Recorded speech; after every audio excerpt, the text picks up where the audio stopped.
20 Minute Tim's flagship podcast, episode 310. I'm your host, Jamie, and I'm joined by my podcast pal, Melly. Yes. And Stephen.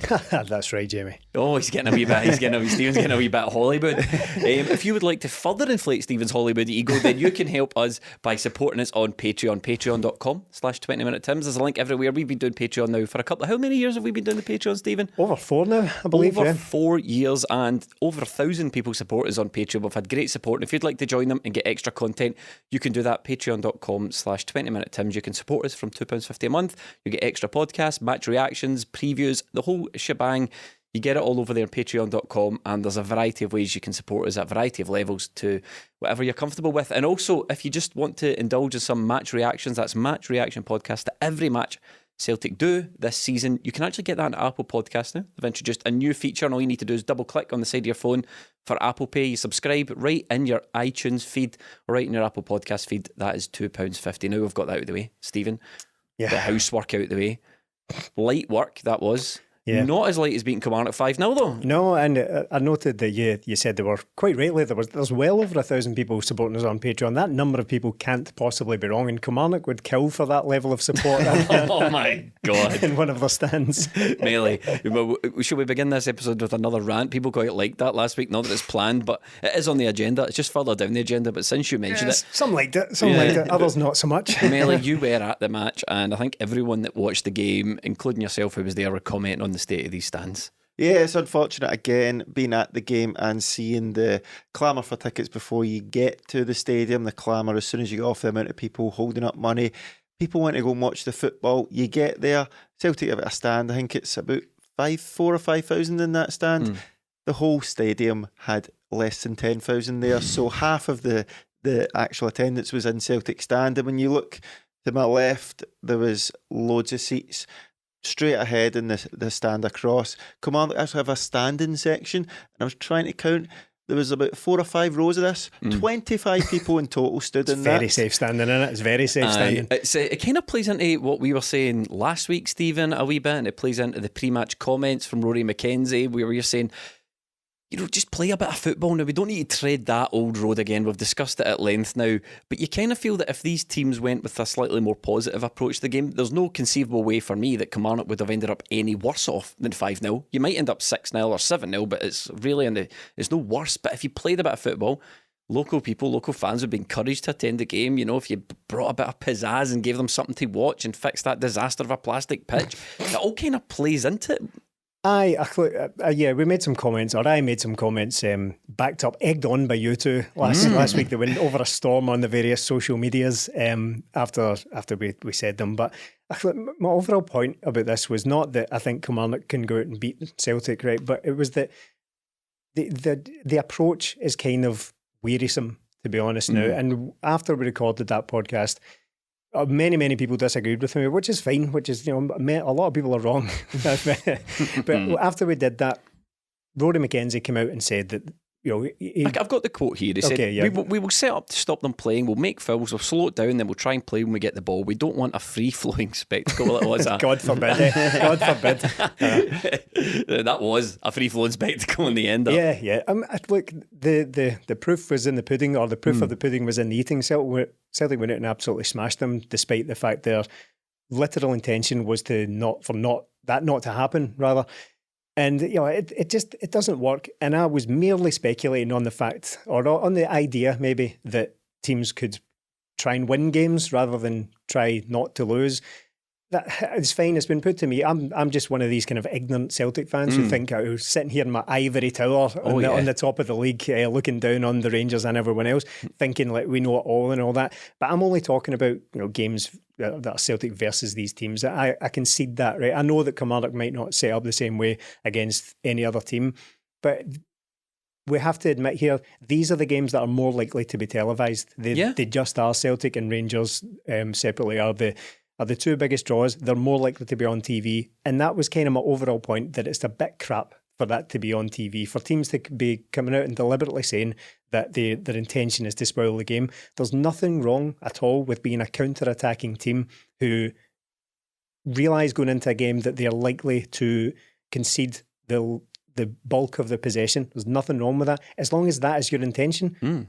right, it can't be enough to just sit in your own box and think we're going to commit fouls here. I know. I mean, that's nothing. That's not a plan.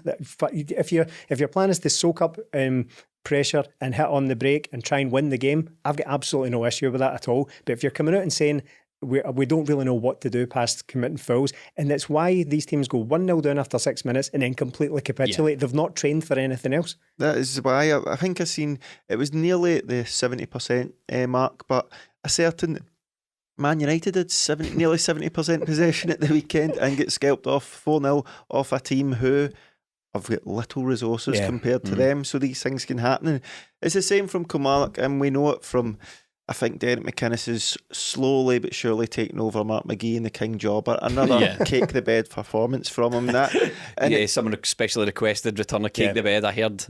So you're watching it again, and from watching the game, we were at the second back row in the stand, so it was good from an analytical point of view to see what Kilmarnock didn't have tactics, to be fair, but you could see there was one point where Kilmarnock got a free kick a yard inside their own half. The right back was about to take it. He was told no, out the way, and the goalkeeper ran from his box, shelled it up the pitch to nobody. Just utter terrible. And again, every free kick or goal kick they got, Kyle Lafferty went out to Greg Taylor's side, the right winger went there, and another tallish midfielder went there, and it was just boot it up, hopefully play off the second ball, and that was it. Lafferty is a power in midfield. I mean, it's laughable, the tactics. They didn't get anything out of it, and what made it even better was Kyle Lafferty, the main danger man, caused 2 of Celtic's goals. So. Yeah, he was at fault for a couple of goals that we'll talk about. At least Glasgow Celtic gave the viewing public something to watch with their performance. Can I shock you though? What? 5-0, Celtic played well. I don't think they played that great, to be honest. No, I don't think they didn't have to play that great. 5-0 is it's an impressive result for Celtic for a number of reasons, and we'll get into the details of it. We'll talk about the goals and how exactly it happened. But see, when you set up, you made the point, Jamie, that if they'd set up to try and win the game, they're not going to lose 15-0, right? That's very, very unlikely. Eventually we would just run out of time to score Exactly. Celtic are very, very good compared to these teams, right? I concede that, I acknowledge that. I'm not just saying that. And to be clear, I said this literally last week, but sometimes things can be clipped out of context and all that, and it maybe wasn't included. But I'm not asking for these teams to open up so that Celtic can batter them. That's not what I'm asking for. I'm just asking for a better spectacle for the viewing public and for, well, as if I need reasons for that, But Celtic are much, much better than Kilmarnock and Ross County and Aberdeen and all that. But they're still Celtic, right? They're not the Brazil 1982 team. They're not Real Madrid or anything like that. Celtic will more often than not beat these teams, but they still win within reasonable parameters. They don't win 7-8-9-0. That doesn't happen. They still win by 2 or 3 goals. You know what's going to happen next week, don't you? We're going to be someday 7-0. I think the difference though is these teams, they don't win playing this way anyway, right? And that might have worked against a different Celtic team under a different manager. See, being stuffy, it might have got you points, it might have got you the odd result. You might have been able to nick something against Neil Lennon's Celtic team or against, at one point, Brendan Rodgers' Celtic team when managers managed to figure out what they were doing. The difference with Ange Postecoglou's Celtic team is you can't nick a result against us now because we're a well-oiled machine. The way we've looked in the past couple of games towards the tail end of last season, even if you're going to sit in, even if you're going to be stuffy, there's so much quality and so much talent and so many goals dotted all about the pitch, as we saw today. Saw the other day rather with the 5 goals. The goals can come from anywhere. We've got Maeda, we've got Kyogo, we've got Jota, we've got Abada, we've got centre halves chipping in with goals. We've got David Turnbull, we've got O'Reilly. I mean, what is your game plan to stop all of these different areas of the pitch, all of these danger men picking the ball up to score? I think that's what McInnes will be most disappointed about, is like the first goal, you can look at it and go, they could have defended it better. I kind of look at that and go, Celtic just carved them open by playing really well because their fullbacks are in a position that Kilmarnock can't defend against, and that ball through, the pace of Maeda and the finish from Kyogo. But if you're McInnes, you're looking at it, right, we're letting a goal, that goal, and then the goal from 30 yards from Jota, but he'll be kicking himself for the set piece ones. I mean, they are pathetic to give away for a team like Kilmarnock, who are brutal in attack, who aren't going to do much. What you need to be in this league to stay up is sturdy, defend your set pieces, be physical and that. His team don't look anything like that, and I'm all for it. I know. I mean, let's talk about the Jota Joel. What, Stephen? No. Stephen, why did I say the Gota, Joe? I have no Is this your idea. new nickname for him? Goat? The goat? Well, it's not I. Well, there you go. Jota the Gota. Yeah, Jota the Gota. There was a wee bit of controversy after the match. Sports Sound had I think it might have been Rob McLean that was moaning, having a wee grumble about how the keeper probably should have done better. Now, I'm of a view that the two things can be true at once. It was a sensational strike from Jota, from Gota. It was a sensational strike, right? Very well to get the power on it, keep it down, the technique, great touch for Maeda to set him up in the first place. But also the keeper probably should have done better because it went right through his wrist. It reminded me of a Barkas at Celtic save or non-save. Well, of course, both things can be true at the same time. It can be an amazing strike and a goalkeeper's error. Because see, if the keeper had saved that, you'd still be looking at Jota saying, what a strike that was, son. Well, you were so close there. So if the shot was exactly the same and the keeper saved it, it would still be an amazing shot. It's just the fact that it went in. So I think the keeper could have done better. Having seen it back, the one maybe bit of leeway I can maybe give is that it maybe took one of those slight moves in the air just before it got to him. But his technique was strange because he went for it with both hands instead of just trying to get one strong hand behind it. When it was above him, it would probably made more sense to try and go with your closest hand rather than getting your two together. But taking nothing away from the goal because it was an absolute beezer. Yeah, where we were standing, obviously we had a great view of it, and as soon as he got it, everybody sort of, that split second, you all grab each other because you can just see it flying in. And at the game, I didn't realise the keeper was that close to it, but I just think it's a peach of a strike that even if the keeper's he is at full stretch, maybe could do a bit better, but is he going to get enough on to tip it round? I don't think so. And you're just looking at Jota going, calm it down, son. You're getting ridiculous now. He's looking absolutely sensational. And best player in the league? Easy, isn't it? I don't know. It's discussion. Chris Boyd would disagree, of course. Jesus, yeah, right now, of course he is. And you're looking at what he does. You're saying, does Celtic rely on him? But I think this game sort of put that to bed because Celtic had number of goal scorers and a number of guys setting up. So as you said, we've got goals coming from everywhere. And the thing that's been levelled at this Celtic team, maybe a criticism, is the lack of physicality or height in them. We're basically scoring a goal from a set piece in every game right now. So remember that was a thing. Yep. When was the last time we scored a goal for a set piece? That was a thing. When was the last time we didn't score in a game from a set piece? That was a long time. I mean, Moritz Jens, again, like Melly said, you didn't have to play particularly well to get that 5-0 result because you're watching that Moritz Jens overhead kick. Great technique and all that, but he had an awful long time in the 6-yard box to think about what he was going to do there. And Kyle Lafferty got a front row view for the takers. You should not be getting a 2-touch overhead kick in the box unchallenged. Nah. You can still get them away. You can still score them if you've flicked it up for yourself. But at the very least, you would expect somebody to hammer you after you've played the ball or something. But there was no one within yards of him. You can see Jens' thought process. He's like, I've actually got time to maybe turn and hit this, but I'm going to try this instead. Kyle Lafferty's performance defensively in that game at set pieces is a prime example of why you don't. Look, people always cry out for more height in the Celtic team. Right, okay, that would be handy, but you've got to be a good player. It's not very useful being 6'4" and not having a clue what to do when the ball comes into the box. Right, Kyle Lafferty demonstrated on at least 2-3 occasions when it came to set pieces in that game. So I think he's only 6 foot and plays a flip member. Is that the song? I've got Kyle Lafferty for me looks a bit like I know he's come up from the Championship, right? But he's almost one of the last players of, I would say, that older generation. That he's like a player from a time gone by, and he's of the era of Stokes. The game's kind of left these guys by. Do you know what I mean? That's sort of lazy guys who they have pretty good spells at certain clubs, but they're not particularly talented, but they just managed to carve out a career for themselves. So I'm thinking about Anthony Stokes, prime example. I'm thinking about Lee Griffiths. Lee Griffiths is another one. Yeah. You might want to include Charlie Mulgrew in that if you're a dick, because he's sensational at everything he attempts. If you're an absolute bloody idiot, you would say Charlie Mulgrew. That sort of era, and I was watching that Kyle Lafferty performance, and I thought, he'll probably get a couple of goals for them. Tony Watt's probably one, even though he's a lot younger than these guys. He's kind of in that mould a wee bit. And I was watching it, and the defensive stuff was abject. Yeah. But he just struck me as a guy that just has no interest in doing anything unless it particularly suits him.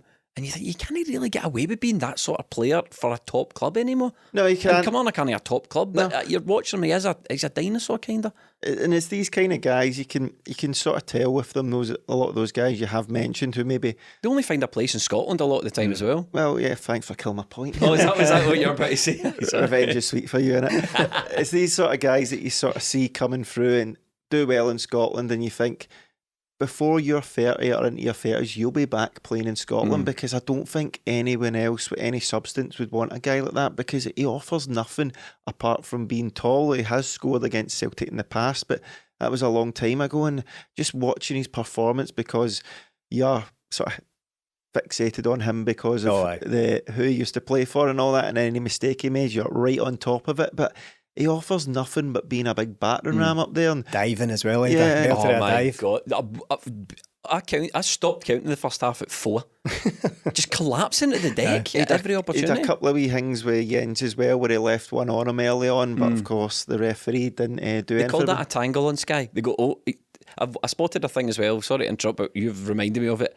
Sky's coverage, Andy Walker doesn't want to criticise anybody anymore. I don't know why. He's obviously too sick of getting a backlash, but he goes, the players got into a tangle there. But when you watch the replay, you could see Lafferty look to where Jens was and just kick the leg out and get him. He still had time to praise, or not praise, but basically excuse Kyle Lafferty for his dive, because that's everybody got to do their stuff. All the hits. Kyogo got to score a goal. Starfelt got to score a goal. Everybody got to do their stuff, including Andy Walker, who got to say that he doesn't mind a bit of diving. I know. Say the line, Andy. Say the line. Say the line. Yeah, that's it. Melly, sorry. That's it. What did you make of the refereeing performance? Because he was a rookie ref coming in there, but I thought he was all right. I thought he was okay, but I was amazed Alan Power didn't get booked, because Alan Power always gets booked. He's the most, since Alan Power has started playing football in Scotland, he is the most booked player. The most bookingest player. The most bookingest player ever. I think he's on 47 bookings. Did you catch the ref's name? It was it was Home Bargains? Not Dion Home Dublin? Bargains, Melly. Oh, was it? No, yeah, that's the Dion Dublin. That's almost under the hammer. No, I'm going to get it's David Dickinson. Yes. There we Bob go. Monkhouse. Bob Monkhouse. It's good. That's even though we're just listing TV presenters. Michael Barrymore. Is that it was? Yeah, I caught the ref's name. That was it. It was so, you're looking at the ref thinking, look, maybe he's going to give Kilmarnock let them off with a few things, but like, as if Celtic haven't been doing this for a full year now, a full season. We're coming up, quickly approaching, it'll be September last year before Celtic last lost a game in the league, and you're like, do you think this is something new, McInnes, that we haven't come up against the whole time Ange's been here? And it's the point, and just one last thing, the referee before I got into Starfelt's goal, the referee must have read the comments in the press about these fouls, and I just kind of thought, well, see, for the first one, if you just go right, booked. What you booked me for? Well, you said the loud bit. You said the quiet bit out loud before the game. You told me exactly what you were going to do, so I'm just going to put an end to it right here and then, and that is it. I thought the refereeing performance was absolutely fine. It's one of those games where I came away thinking, well, not thinking at all about the ref really, apart from a few hilarious moments where he seemed to... every Scottish referee, I think, though, has the tendency to just make up rules on the spot, though. I can't remember exactly what the instance was, but there was also, within the first 4 minutes of the game, I think I was the only one to notice it. I went straight in our Discord group where we're chatting about the game as it happens, and I had seen the most ridiculous foul throw of my entire life. It was foul throws get by all the time. This one was ridiculous. I'm still on my crusade that I think throw-ins are the stupidest thing in football. I like them. They don't make any sense and no one can do them. But honestly, if you can be bothered, go back to about 3 minutes into that game. I can't remember who it was. Kilmarnock fullback went out on the right side, took a throw in that was basically, it was like a chest pass from his forehead, and like a netball throw. Yeah, and his hind leg, or his stand hind leg. His hind leg. His back. How many fucking legs did he have? His back foot is how you say that in English, isn't it? His hind leg. If you sound like a horse or a greyhound or something. If your brain is working properly, what you would say is his back leg, or his back foot rather. His back foot basically come up over the top of his head while he was there, because your feet aren't allowed to leave the ground when you're taking a throw in. His basically arched all the way back up like some sort of gymnast. It was ridiculous. Okay. Starfelt had another guy marked by Kyle Lafferty who had about an hour and a half in the box to decide what he was going to do with that. Was it on the second attempt he managed to score? Yeah, well, Carter-Vickers gets the first header. Good save by the keeper down low, and then Starfelt's there again, just peeled off Lafferty because that is his man, because he was marking the left centre half for the ends goal, marking him again. peels off, gets the shot away, gets a second attempt at it. Then Lafferty turns round as if to look at somebody else. Yeah. But delighted for Starfelt. Stephen said earlier, it's just great to see somebody that happy when they scored. And it's been a long time coming for the guy. 50th game for Celtic. And it came on for Jens. Jens went off with a slight knock. Hopefully it's not too serious. But he came on, looked a wee bit ropey with some of his passing, but then just strolled the game. And good to see him get his goal and get some valuable minutes on the pitch. Just on the centre half, Stephen, a couple of things. One, is this the first time in your memory Celtic have had 4 good centre halves? I think so. As you can rotate between them. I can't remember the last time we would have had that, because we were talking about this a wee bit on our big match build up before the game, which we go live on Patreon before the kick-off. And we're saying it's such a good position to be in, because almost uniquely Celtic have got defenders who not one of them has deserved to lose their place at all. Not one of them has come in and had a ropey performance where you think, oh right, it's an absolute essential to get this other guy in because that guy's going to cost us. It's just 4 good players vying for 2 positions that they can't. 4 into 2 does not go in this team, and we until such times as we're experimenting with back threes or whatever, then that's just how it's got to be. It's a really good position to be in, where some of these guys are playing so well. Starfelt, although I've been a big fan of Starfelt in the past. He is my best friend, my pal, my homeboy, my sweet cheese, my rotten soldier. Right. My good time boy. He was shocking when he came on for the first 5 minutes or so. There was one point where someone passed it in the left sided centre half area that he's often occupies. He's passed it out of the park? Well, there was one, but then he just casually strolled forward, and it was as if a guy had materialised in front of him, like Raiden for Mortal Kombat. He just appeared, and Starfelt just ran straight into him with the ball and lost possession, and ended up Kilmarnock were on one of their very rare attacks. But I'm really delighted for him to have got that goal, because as Melly already said, there's something really nice about a guy who just can't hide how buzzing he is to finally get the goal. And even Ange as well. Ange was pissing himself laughing on the sideline because of the slightly ugly nature of the goal and the fact that Starfelt finally got it, and said after the game that he's been working really hard, trying really hard to get a goal, and it's his 50th appearance. And for a centre half, admittedly, right, it's not the position on the pitch you would associate with goal scoring, but Celtic centre halves do. Celtic centre halves quite frequently will get 4 to 7, maybe even more goals per season. You look at Carter-Vickers got 4 last season, but then you're going back to guys like Julian, who always carried a threat. Boyata scored frequently. Leuven's was actually no bad Steve for a goal. McManus got a few goals as well. So there is that lineage of goal scoring centre halves. So to have gone 50 games without even barely threatening from Starfelt was unusual, to say the least, but I'm really happy for him finally getting on it. I think O'Reilly's deliveries have really improved this season. He seems to be whipping a lot of good balls in, and with Celtic doing the short corner routine as well, we tend to get somebody taking it and then getting it to Jota, and he can whip it in. But just when you were speaking there, I was thinking about it, like Carter-Vickers, Starfelt have played a lot of games for Celtic, haven't they? Not one of them has scored a headed goal for Celtic. No. Not any headed goals. I'm glad you brought up Carter-Vickers, because it's how many episodes? Is this the 4th episode of this season? 3rd?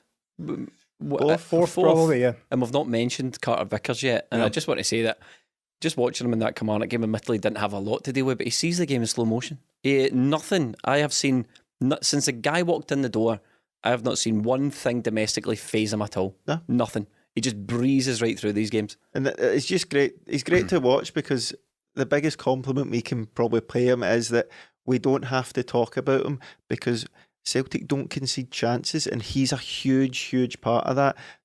The strikers and the forwards press like anything. Maeda's pressing again was wild on that pitch, and then midfield and all that in defence. But even when he has to, Celtic are a passing team. They like to get the ball on the deck.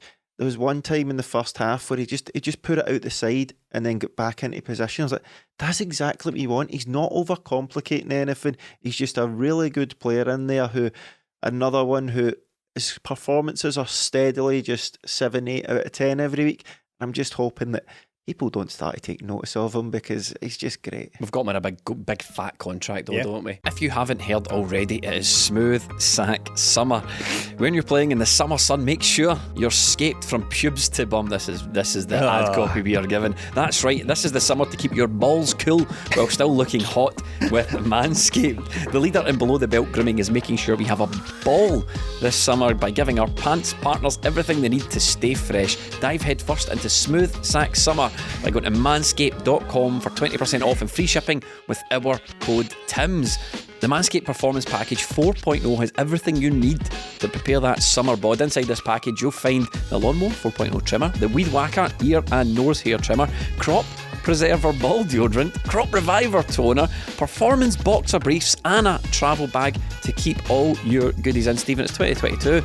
You cannot at any time be hitting the beach looking like a caveman. Unacceptable. So come get a ball sack trimmer from your podcast mates. A ball sack trimmer for your scrotum shaved and shorn.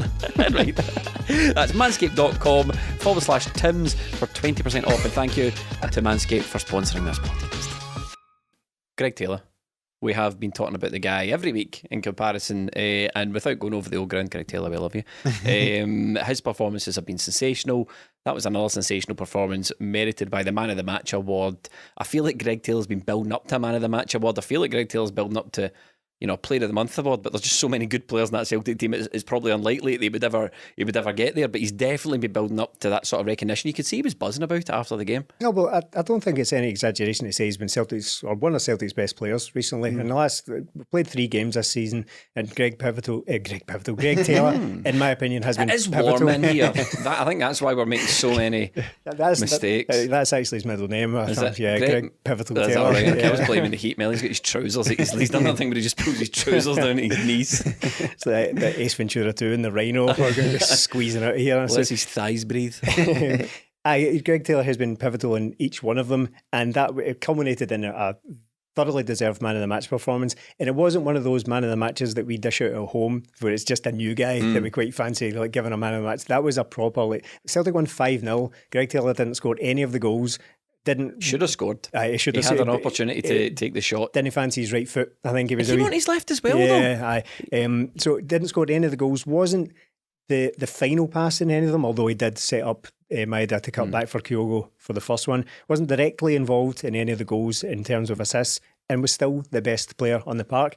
Now, would it surprise you to find out that Greg Taylor gave the ball away 20 times in that game, which is by far the most of any player on the pitch, and still looked very, very impressive. I don't actually have the stats here, but I did see, I think it might have even been the SPFL tweeted that for almost everything else, he was top of the class. For duels and tackles and everything else, he was top of the pass completion and all that. I would stress that when you look at a stat like that, and it's often on Y-Scout or whatever, if you look at a stat, but it's very different to watching the video of it, because sometimes included in that are times where he's just challenged for the ball. He wins the header and it doesn't fall to a Celtic player. That counts as him losing the ball, right? That would have been a lot in that game. Yeah, but even still, everyone's playing under the same set of circumstances, and he was still the guy who gave the ball away most in the game. But it just shows you how involved he was, and for him to do that, for him to give the ball away more than anyone else on the pitch and still impress, still have everyone coming away thinking what a performance that was from Greg Taylor is arguably even more impressive, because he wasn't perfect,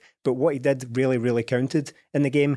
And also with giving the ball away comes also the realisation that he's trying to make things happen. He will give the ball away often because he's playing passes like the one that set Maeda through. Not all of those are going to work, but he's been really crucial in this team. It's his close control for me. There's one he sends, like Lafferty for the hot dog and moves away. He's got that wee turn, that wee close control where he takes one touch and takes it away, and he's just looking like a good player now, where you're starting to feel like it's no just this purple patch, because we've seen that with Ralston last season, or maybe it's a purple patch and it lasted throughout the season.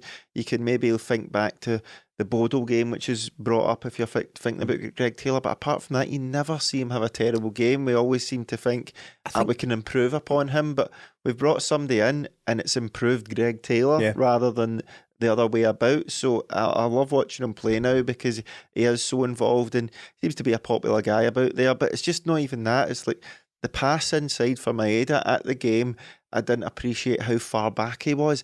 It's inch perfect and it cuts out about 5 players, and all Maeda has to do is simply put it across and Kyogo gets the touch. It's a great piece of play from him, and his just general game all round was brilliant. And I thought not this season, not bad, but Juranovic has been pretty quiet, but some of his touches and all that on Sunday were great as well. Another player that's been quite quiet is Callum McGregor, but I think that a lot of that comes down to the fact that we've not really needed him that much. Things have been happening over every week without him.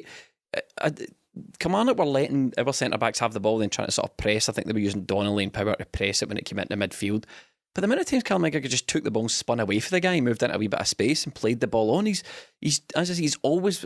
I think he'll be crucial for us in the Champions League. In fact, we had Alex, our scout, do a little bit of scouting on the importance of Callum McGregor in these Champions League games. We put it up on TikTok and I think it's on YouTube Shorts as well.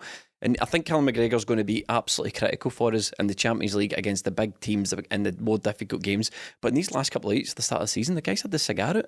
Yeah, and there was a point in the game where Moy came on and Callum McGregor was moved a bit further up into the position. Turnbull went off, and he's brilliant in that as well. There was a couple of opportunities for him where he got in that left-hand side and put a couple of balls across, and you're like, this guy could literally play anywhere in midfield and do a very good job. So good to see him. Whether he's playing brilliant or not, it's kind of because he's raised the standard so high that if he's not doing something outstanding, you don't really notice him because you just expect him to play brilliant. And what he does is he'll either find space or he'll drag away a player so one of our centre-halves have space to play it into somebody else or one of the full-backs. So the guy's so intelligent, just gets on with his job and doesn't really get any praise for doing these wee things that you maybe don't see, but he dictates that team in everywhere we go. And even when he get moved up, I thought he was brilliant and very creative. And just again, Moy comes on, plays in the number 6 position while James McCarthy's on the bench. Yeah. You're just looking. We've got a bit to talk about the transfers, but you're looking at some of this squad and you think, it's not going to pan out for them. I think by the nature of the games that Celtic have been playing recently, I think the midfield have all been maybe just overshadowed a little bit. I didn't come away from any of the games thinking, the midfield were disappointing. I just didn't really think about them as a result of the limelight being stolen by guys like Greg Taylor, like Jota. Greg Taylor's playing a midfield role at the moment, isn't he? That's exactly it. That's definitely part of it. You look at the average positions of the game, they're him and Juranovic and Greg Taylor are basically either side of Callum McGregor with the other two pushed a wee bit forward. That's kind of obvious. That's the way we've been playing for a long time. But I think the midfield in the last couple of games has been unchanged, but has been unspectacular. I just think these games have been a formality for us so far. If nobody's really attacking Celtic, then if the midfield therefore sort of defaults into a function of basically just getting the ball to the likes of the aforementioned players I've already just listed, like Jota and all that, and they're doing all the magical stuff up front, then that's absolutely. I don't think it's any concern whatsoever. And the strength of some of the players we can bring on. I mean, we brought on Yakimakis. Kyogo went off as well. Kyogo did go off, didn't he? And Yakimakis came on, and I can foresee a situation going forward where these guys are splitting the minutes kind of evenly and also splitting the goals kind of evenly, because Yakimakis, one-touch finish, by the way. Mind that was a thing. Mind that was observed and everybody thought it was the next big thing. So still going. Oh, is it? Yeah, the Yakimakis one-touch finish. So number of one-touch finishes for Yakimakis, 15. Number of one-touch finishes for Kyogo, 18. Oh. Not a thing. It's just how people score goals. Yeah, it's just how football. It's just how football is played. Yeah. He came on sort of. I do love him. I love the guy. I've made that clear on this podcast a couple of times that I think he's a really good player. Kyogo's probably going to start more games, but there's definitely going to be space for him to contribute. There's going to be plenty of minutes for him. There'll be tactical things that Ange will probably want to do where he's going to start a couple of games, probably you can foresee a situation where he starts a couple of away games in the Champions League or whatever. But the guy's brilliant, comes on, gets on the score sheet, and you can foresee a situation, Stephen, where come the end of the season, they've played similar amounts of minutes and scored similarly 20-odd goals between them. Well, that's kind of for very different reasons, for different circumstances. Well, that's kind of how it worked out last season as well. Obviously, Kyogo was injured for a long time. Yakimakis was injured at the start of the season, took a long time to get going. But they both finished on, with limited appearances because of those two reasons, they both finished on 18 and 20 goals, I think it is, respectively. So that feeds back into what we were talking about earlier, about how the approach of this level of opposition is kind of doomed to fail. You will get the odd team who will get a result. Livingston have got results against Celtic recently, but things have changed in recent seasons because of this 5 subs thing, and it's because we can bring on Yakimakis. If it's not working, we've got so many options there, and I don't really like the 5 subs thing. I think it's excessive, but that's the reality we're living in now. And teams are going to have to come up with something better. I'm sitting here as a Celtic fan who does a podcast, right? I'm not a qualified coach. If you're coming to me saying, "Oh, what would you do then?" I don't know, but these guys are paid to find the solutions to this. Even if they can't, they're paid to try and find it. And I think nowadays the gulf is probably extended because I've got we can talk about how the fact that this league is just Rangers and Celtic now. Hearts are the third force, and the rest of the teams really don't look up to much. Even these early stages of the season, you can probably say that. And the game's evolved now where you think, I know there's a plan in place now to try and double the amount of television money coming into Scottish football. That was revealed today, but you're looking at these two sides.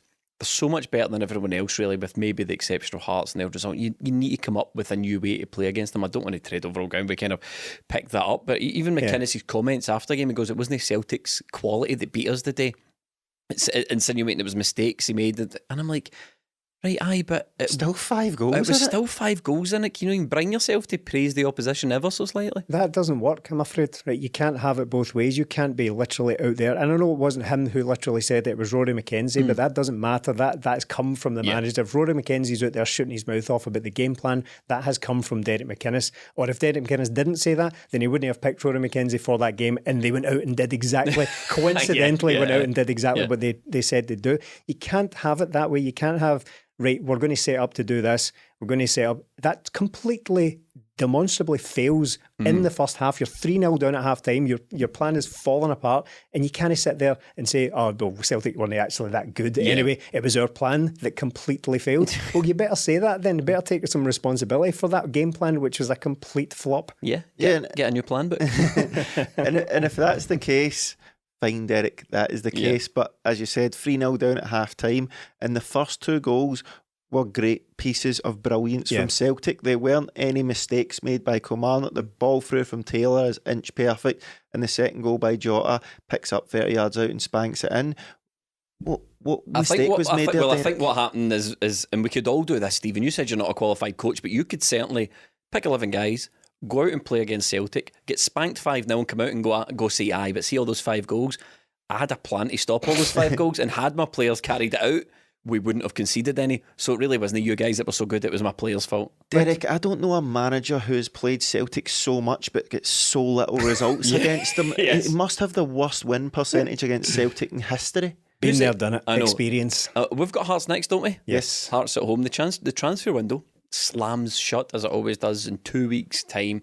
We've been linked with Ross Barkley of Chelsea and formerly Everton fame. Ange says he's expecting to bring 1 or 2 in.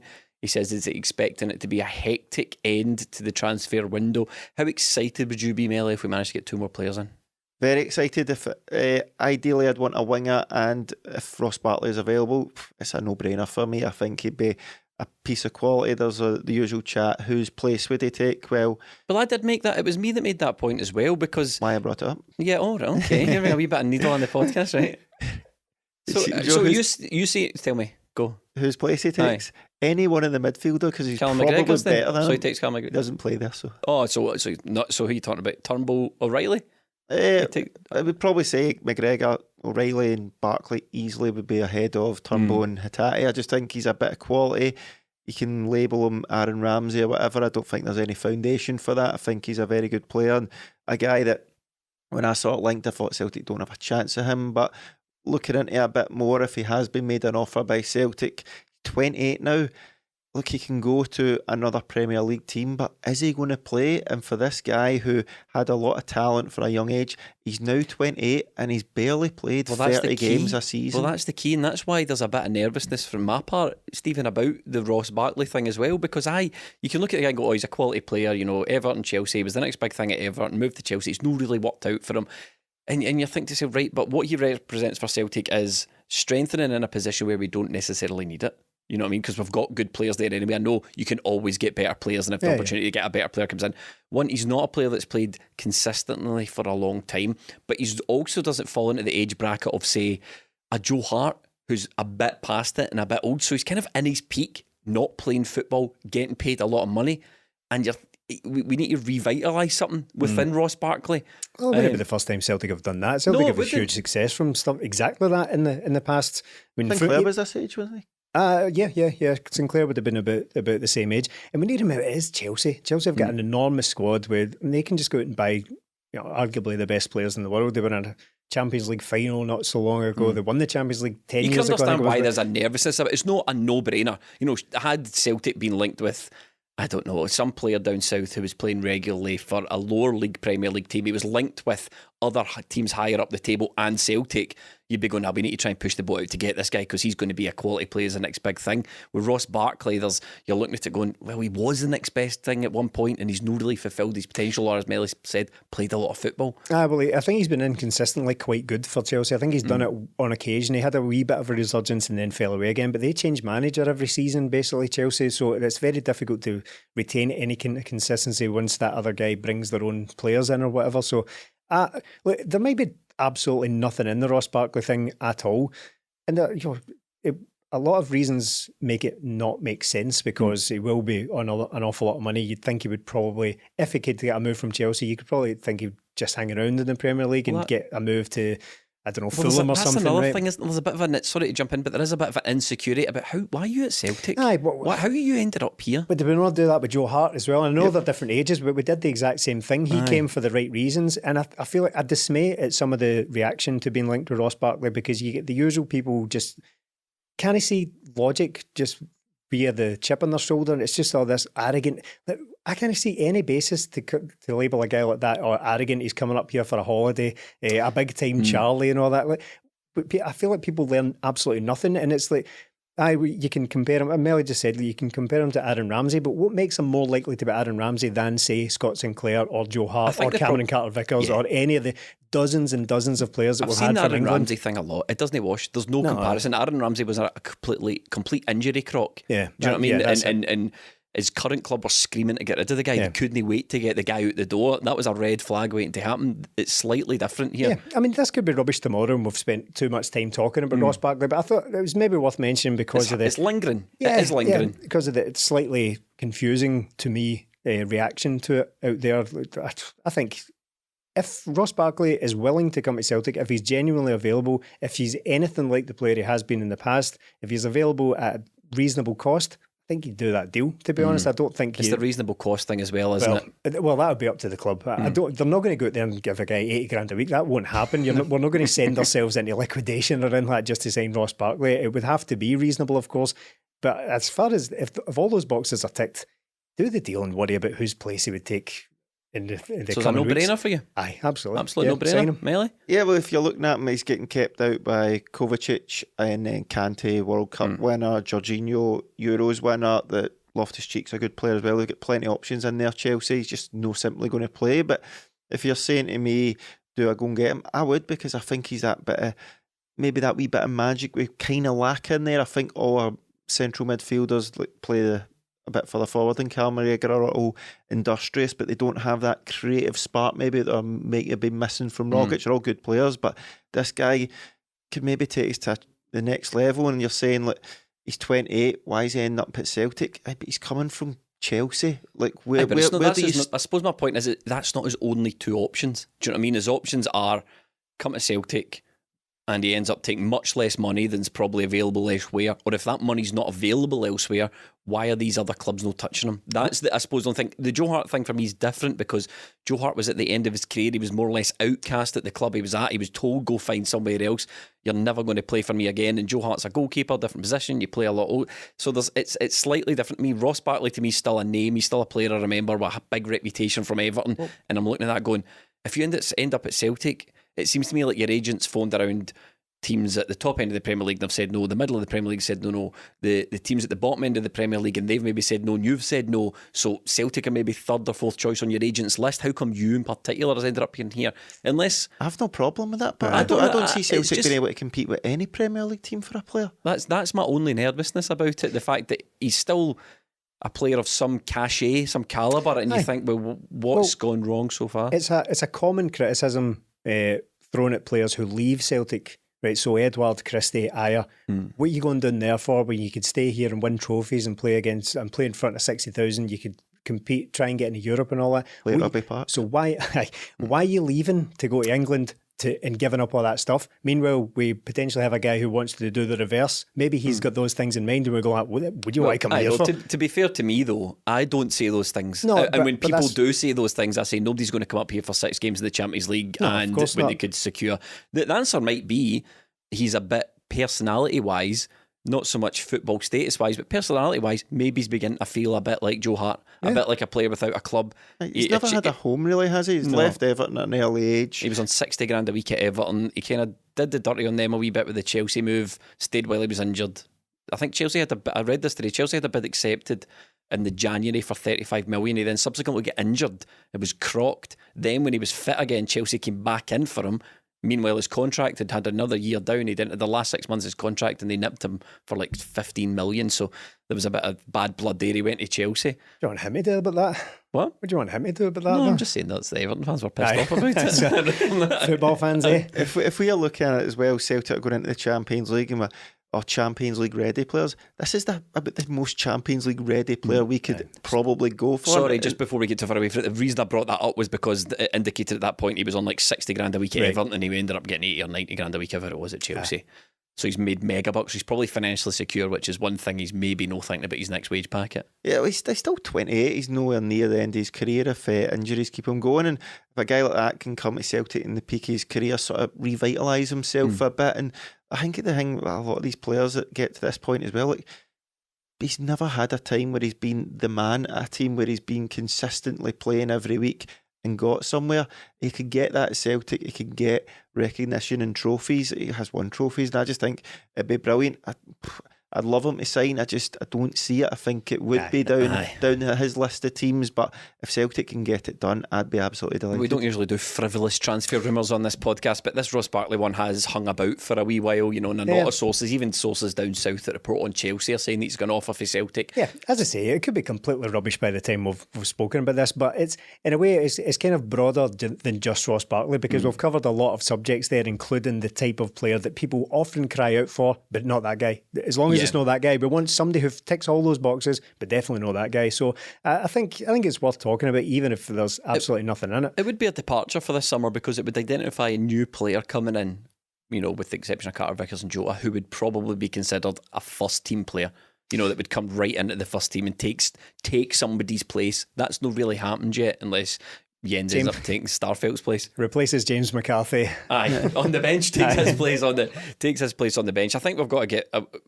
everybody knows the names. McCarthy's looking for a move. We're desperately trying to get a shot of a Yeti, but he's quite happy just to sit there. Box ticked for this week again. He's quite happy just to sit there and take all his money. Melly, anyone else we need to think about getting rid of? Christopher Julian, he's probably going to get a move as well. James Forrest has got something to offer according to the manager, so he's going to be sticking about, but that's a position that we probably need to look at. So if Ange wants to bring in one or two, Melly, with the exception of Ross Barkley, what two positions do you want to see filled? I think if it wasn't Ross Barkley, possibly another midfielder if McCarthy goes, but it wouldn't be a massive deal. But if you can get somebody the calibre of Barkley, all for it. If not, it's no essential, but it's a winger for me. I think Jota, Maeda, Abada, all good. Just I'd like somebody, you're never going to get another Jota, but a wee bit of skill in that, like Jota. Stephen? Yeah, I can't really develop on that much. I think we do need different options, because it's all very well sitting here saying we need another Jota, right? And we need a direct replacement for Jota. That's not going to happen because we've absolutely robbed Benfica blind. Absolutely pulled their pants down very publicly here. And 6 million is absolutely ridiculous. We're not going to find another one of those in the same window. Well, he was already here. You know what I mean? Yes. We're not going to spend another 6 million on the best player potentially in the league. So that's not going to happen. But if we can get a different option, maybe. Don't know quite what that is, because they're all very different players. Are the wingers, is what I would say. They're all very different profiles. So maybe someone that's a little bit closer to Jota than to Maeda. A bit creative. I think Maeda's got the work rate and he gets himself into good positions. We know Abada can get himself into great positions, but if we were starting a game where Jota wasn't available and you've got Abada and Maeda with Forrest on the bench, I'm like, right, they can all score goals or do something, but I'm looking for that wee bit of magic that Jota has. And of course, we're not going to get him again, but just somebody who can beat a man and take them on, because none of the players really have that. And Forrest was wee cameo again yesterday. Didn't get much time, but didn't really get into the game. It was all right. And on that, we shall end this podcast. It was actually brought to you by our friends at Football Prizes, footballprizes.co.uk. They do Celtic-based raffles for memorabilia and signed merch and framed shirts and lots of good stuff. I don't actually know how they managed to get half of the stuff they come up with. Some of it's absolutely cracking. And every single week there's a prize. Every single week someone wins, and you can use the code TIMS to get 10% off your tickets. Thanks for watching and listening.